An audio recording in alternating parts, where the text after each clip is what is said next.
स्थानिक स्वराज्य संस्थेच्या निवडणुकीच्या अनुषंगाने भारतीय जनता पार्टी आंबेगाव तालुका मध्य मंडलाच्या युवा मोर्चा अध्यक्षपदी नवनाथ महादेव थोरात यांची नेमणूक करण्यात आली आहे।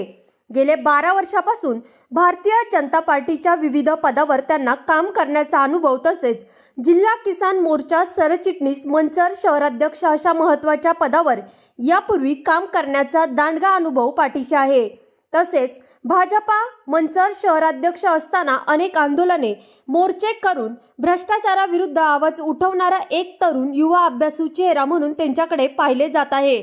नवनाथ थोरात म्हणाले की येणाऱ्या स्थानिक स्वराज्य संस्थेच्या निवडणुकीमध्ये भारतीय जनता पार्टीचा झेंडा फडकवला जाईल।